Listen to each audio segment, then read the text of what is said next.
Hello, this is Charles Reinert coming at you from Happy Valley, Pennsylvania, and you're listening to Downbeat with the Blue Band, the official podcast of the Pennsylvania State University Marching Blue Band.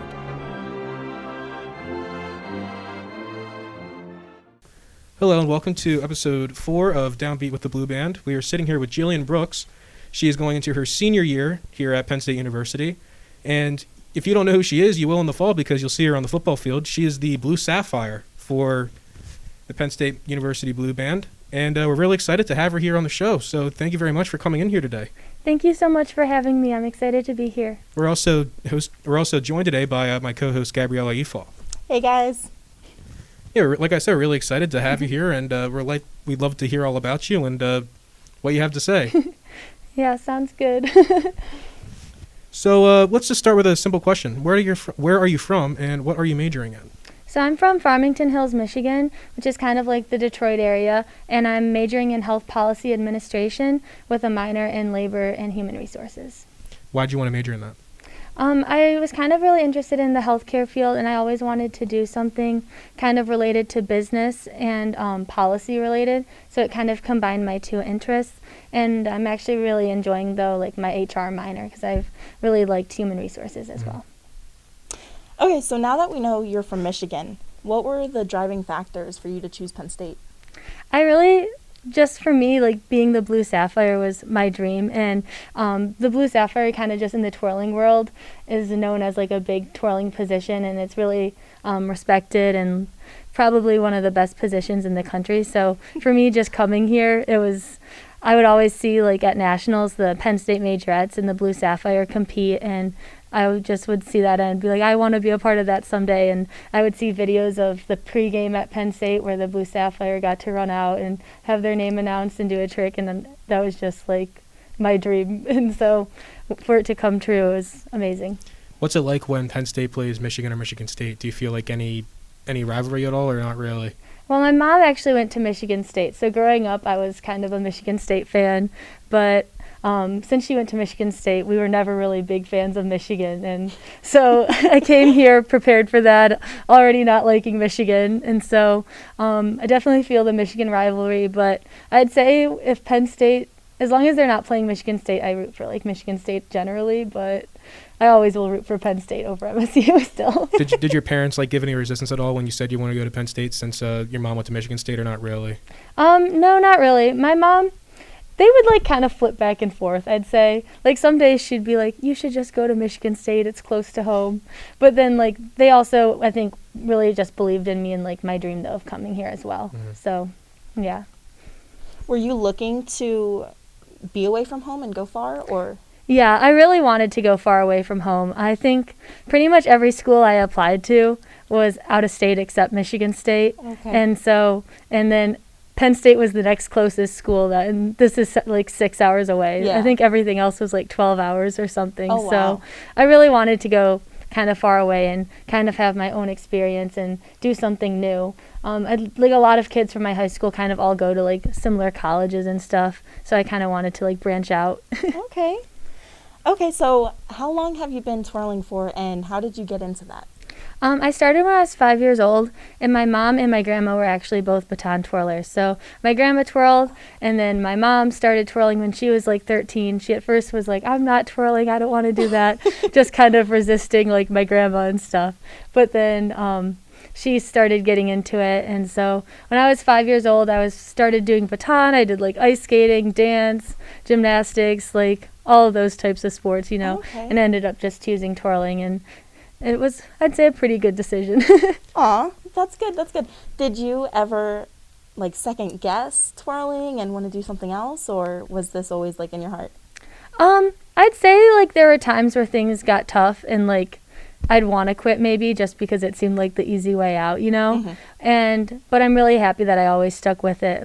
Getting to go to Penn State was and being the Blue Sapphire was the ultimate reward of sticking through everything and pushing through.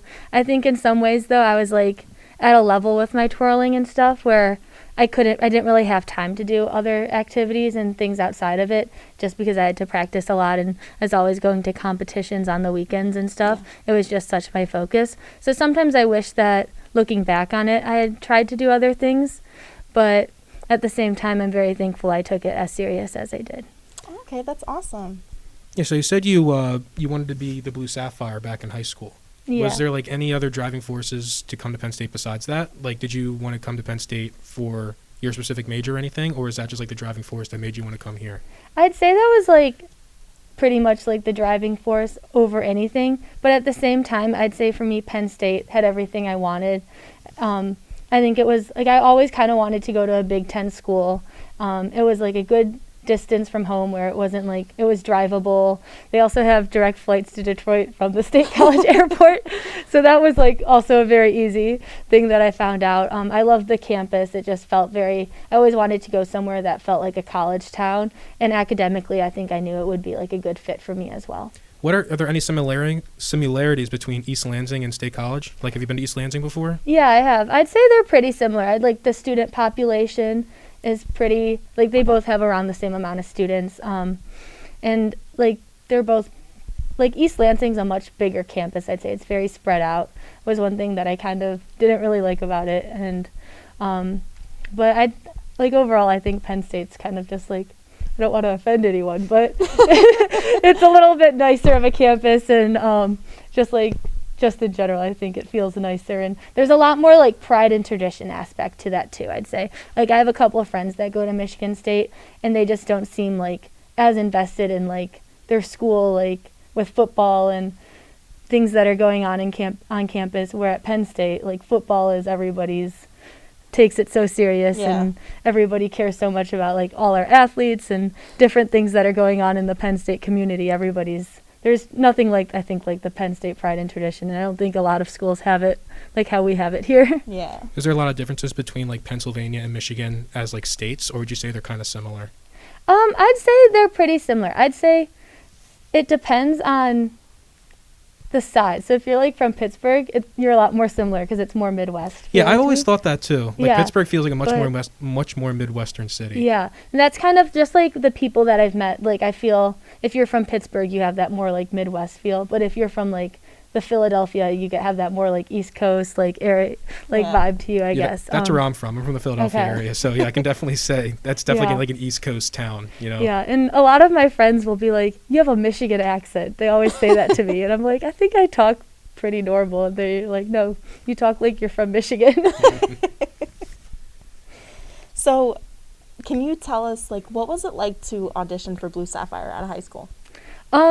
For me, it was like really intense because it was just like my dream, and to me, it felt like everything was on the line, you know.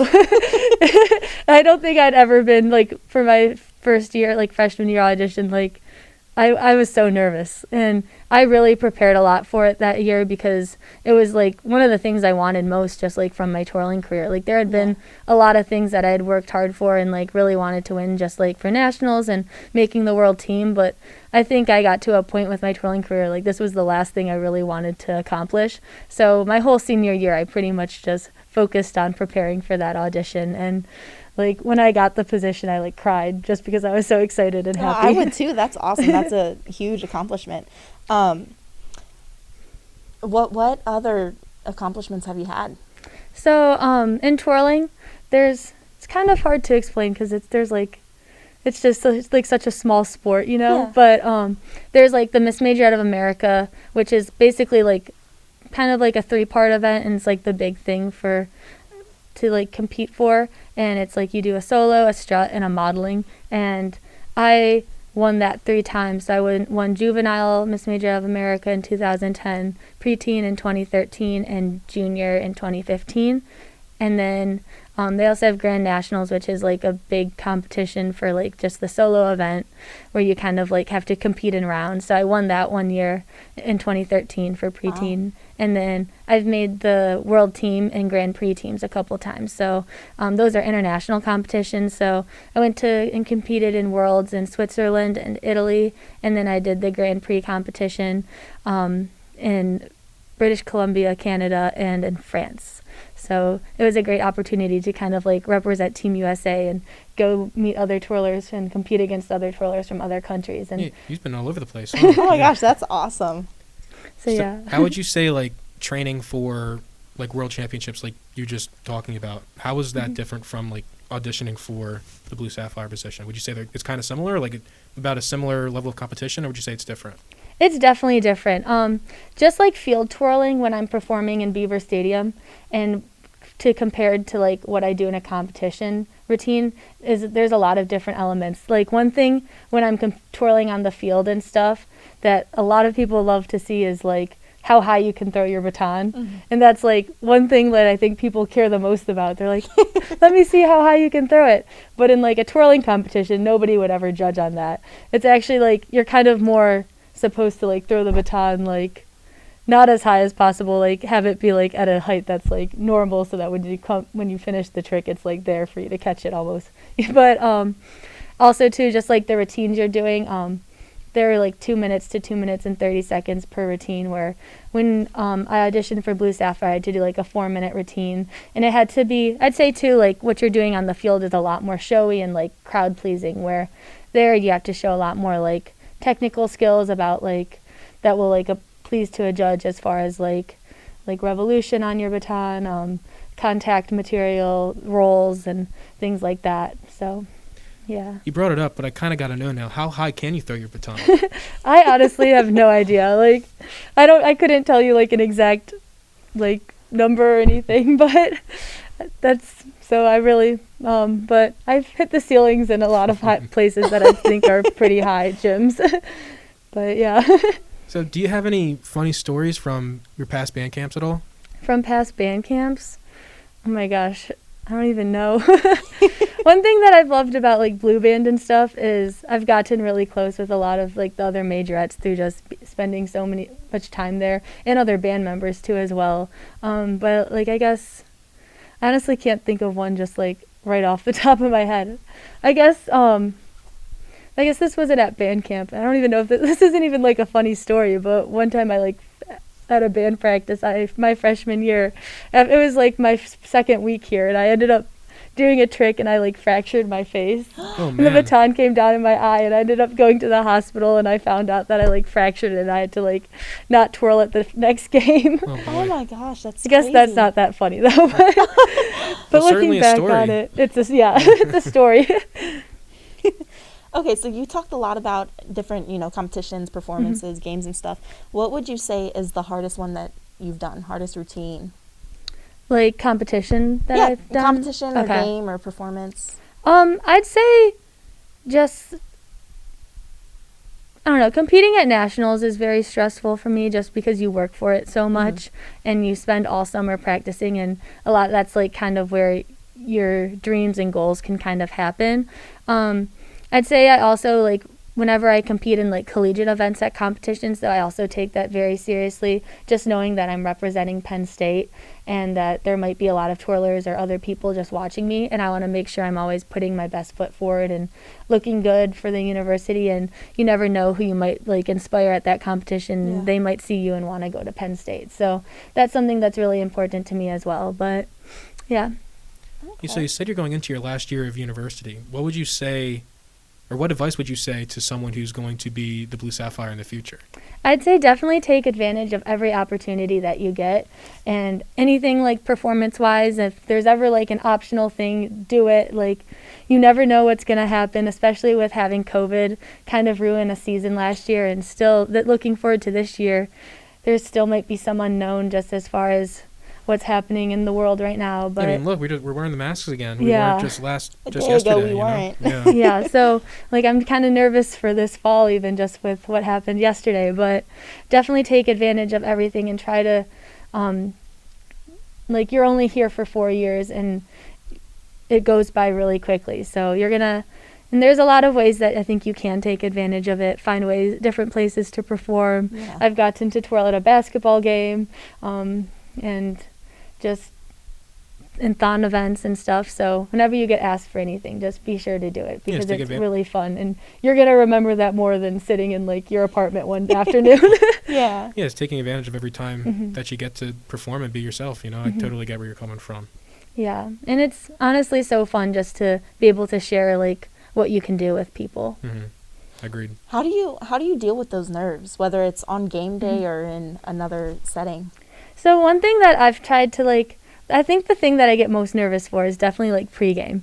But one thing I think about is that I'm doing this, like I'm twirling in college because this is the fun part of twirling. Like I've grown up my whole life competing in baton, and that was kind of like more nervous and like it felt like things were on the line. But to me, like getting to twirl in college is like the reward for all the hard work I've done. So I got to look at it as fun, and I use that to kind of like help with my performances and things like that. And I also, one thing that too that I also think about is like nobody in that audience, like when I'm performing, is like rooting against you is the other thing. Like everybody's there watching you, like wanting me to catch my baton. Like nobody's like rooting against me or like actively. I was watching like a Taylor Swift documentary because I'm a big Taylor Swift fan, and she was like, okay, I don't know anybody in the audience who actively hates me. And that's like, sometimes I'll think to that to myself before I go out and perform, just because I just have to remind myself that I'm there for fun and everybody wants me there to do well. Yeah, no, and that makes sense. I just lost my train of thought. Do you have any like pregame rituals that you do at all? I'm somebody who has to like keep moving and keep warming up. Like I can't just like stand there and like think to myself. And that's just how I am when I compete though too. Like I like to keep practicing my tricks, and like I'll try and just like stay focused, have fun, you know. Like the majorettes though, when we're like in the tunnel and stuff, we always say like we like wrap our pinkies and say like good luck, don't suck. Things like that. But I just have to like stay moving and just kind of stay focused. But if I just like stand there and let myself get nervous, that's when I'll like freak out. Okay, so going back to how you were saying, you know, everyone in the stadium is rooting for you, you know, they want to see you succeed and stuff. How do you recover from a mess up or a mistake or what's going through your mind? I think there's like different ways that I've like just figured out how to cover it up. Like sometimes you can just like act like it didn't happen. Like if I'm twirling like multiple batons, like if I already have like 2 or 3 or 4 batons in my hand, like I won't even like bother picking up the baton, like because that just like is like saying, oh, you dropped. Or like I'll like just do like a walkover to pick it up or something, like a cartwheel gymnastics type thing. But or even like sometimes just trying the trick again. I think like depending on if you're like twirling in the student section, they'll like appreciate that. They'll like sometimes I think they'll get excited about it. But usually I just like don't let it bother me too much, you know. Like you just got to keep twirling. Yeah, you just got to move on to the next. Dropping happens. Like it's pretty normal, and so yeah. No, that's totally understandable. I used to do color guard in high school, and I was also in marching band, so I definitely can see where you're coming from. Also with that dance background. What is the training like and for someone who twirls? So I'd say like twirling, it's not like a huge sport. Like nobody's like, it's not like where people who are at like an elite level of twirling are homeschooled and practicing 8 hours a day. Like just like I know like the Olympics are kind of happening right now, and like gymnastics is a big thing, and you hear all of them, their stories, and they're like, they like probably don't go to school and just train. It's not like that in twirling. I'd say like all of us like go to school and we just like practice like at the like after school and stuff. But growing up, I'd say I'd practice around like 5 to 6 days a week, around like 2 to 3 hours a day, around that amount. And then there's a lot of times though where I traveled to competitions on the weekends. So pretty much once it hit like January, it started getting to be like competition season, and the summer is like big time competition season. You're pretty much at a contest like every weekend or something leading up to nationals or having a practice. But in the summer, I would always practice. Once school was out, I'd practice pretty much all day, like probably like 3 or 4 hours in the morning and like 2 or 3 hours at night. So that was like a lot, but I was preparing for nationals, so it was kind of important. It's funny that you bring up the Olympics, because when I was doing research before you came in here today, I found a couple of articles saying that twirling should be in the Olympics as a Olympic sport. How do you feel about that? I have mixed opinions on it. I know that they ultimately, like, there's people in twirling that are really trying to push for it to be in the Olympics. I think it could have its benefits, but I think it could also have some like negative effects to it. Just like hearing about like what I think like sometimes Olympic athletes, it's not as pretty as it seems, you know. They were put through a lot, and just like physically and mentally, it's definitely a lot, especially even like what we saw with like Simone Biles last week, you know. Yeah. Like, but I think it would be cool to see it in the Olympics, but I also kind of worry about how crazy people could become, because a lot of us already take baton so seriously, and there's not that much on the line. Yeah. But if there's like maybe Olympics and things like that on the line, people might start to, I don't know. I don't want to like. Yeah. No, that's say, understandable. I don't know. Absolutely, yeah. You know, yeah, but we'll see. Okay, so I gotta ask, kind of on that same track, if it was an Olympic sport, do you think that's something you would want to strive for, or it would kind of like stay away from it because it would take like the joy and fun out of it for you? I think I would have strived for it if it was like something that would have happened during my twirling time. I think I definitely would have. So let's go back to you being the Blue Sapphire. Is there any other responsibilities that come along with that title besides just performing on game days or for any other games? Yeah, no, definitely. There's a lot. Like, you definitely have to make sure you're always putting your best foot forward, and remember that you're representing your school pretty much at all times. And you want to make sure that you're on your social media, or just like you're always looking like a good role model. I think that's something that's really important, because you never know if there's twirlers or just little girls out there watching you that are looking up to you, and you want to be someone that they want to strive to be. Okay, so when things don't go well for the football team, how do you manage to keep a bright and uplifting demeanor? Yeah, I think at the end of the day, we're all here at Penn State because we love this school, and we just want to be there to have fun, and we love just getting to perform. I think no matter what is going on with the football team, we're going to show up and want to represent our school and show our Penn State pride, Definitely. Get to cheer them on, because it's still something fun to do no matter what. Yeah, and show off your craft too. What you're good at. It's what you practice for. You don't just you do it to show off and to show people what you can do. It goes with everything. It's not just twirling, you know. Yeah, and at the end of the day, though, too, we just have such a great opportunity to be able to be in Beaver Stadium and be a part of something so special, no matter the outcome of the game. So, what was your first game day experience like? It was really, honestly, I think of it and I kind of think it was like one of the best days of my life, because just because there was so much excitement going on, and it was actually my first Penn State game I've ever been to, too, which was kind of crazy. Like, I remember I was outside warming up for halftime, and somebody came up to me and was like, with their like little kid, and they were like, yeah, it's their first Penn State game, and I was just like, me too, which was kind of funny.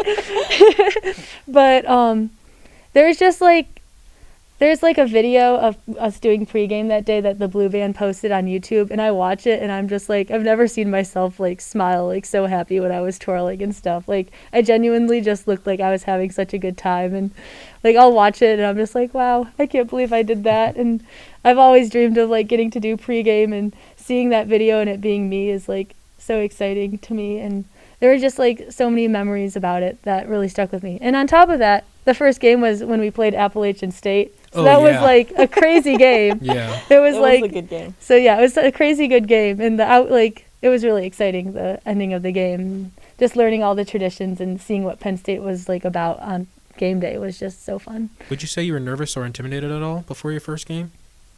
I'd say like I definitely was nervous, but I also think I didn't know what to expect.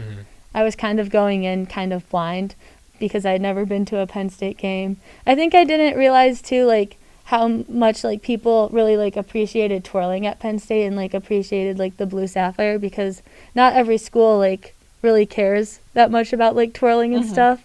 So it was like really cool to see that as well. So would you say that was mostly beneficial towards you performing that day?